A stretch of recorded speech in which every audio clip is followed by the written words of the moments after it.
Thanks again for joining us, and welcome to this week's installment of the Southwest Water Cooler. I'm Lou McCoy, and I'm joined once again in the studio by the one and only, the manager, CEO of the Southwest Water Authority here in Dickinson, North Dakota, Miss Mary Massad. Mary, thanks again for stopping in.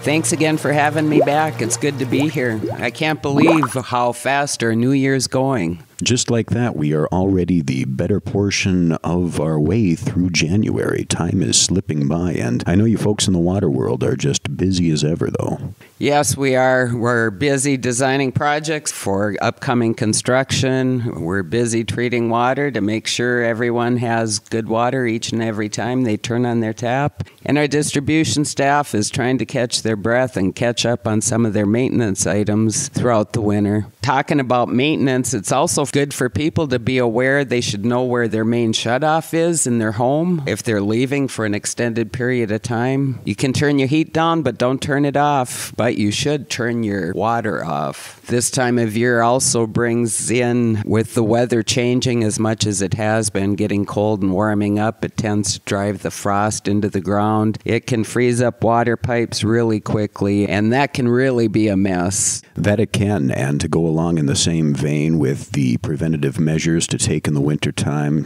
homeowners especially should take note of where their sewer and their furnace exhausts come out of their house and making sure those don't get covered with ice, because combustible measures of heating, you release carbon monoxide, and you don't want to use things like barbecue grills and dryers to try and heat your home, because that's not a good recipe there. Also, a carbon monoxide detector, good idea for the wintertime. Yes, it is. It's all good and useful tips, we hope, for all our water users out there in western North Dakota. Hypothetically speaking here, Mary, in the event that a water user thinks that they might have a leak, what would be the proper procedure to take?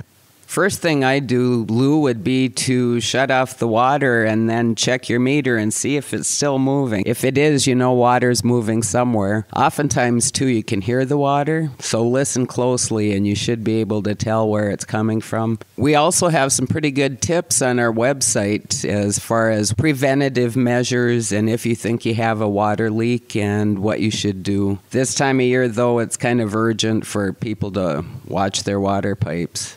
Especially crucial this time of year. For those tips and hints, you can check out their website at qualitywaternd.com. Also, if you want to drop us a line, let us know that you're listening to the show to say hi. For more information about utilizing the Southwest Water Authority's water depot or checking out some of the fine employment positions available either in the office or on their distribution team. Once again, that website, qualitywaternd.com. And with that, Mary, thanks again for stopping in this week. Try to stay warm, and we will talk to you soon. That sounds great. Thanks to you and thanks to all our listeners out there. We appreciate your support, and we're glad and proud to be of service to each and every one of you.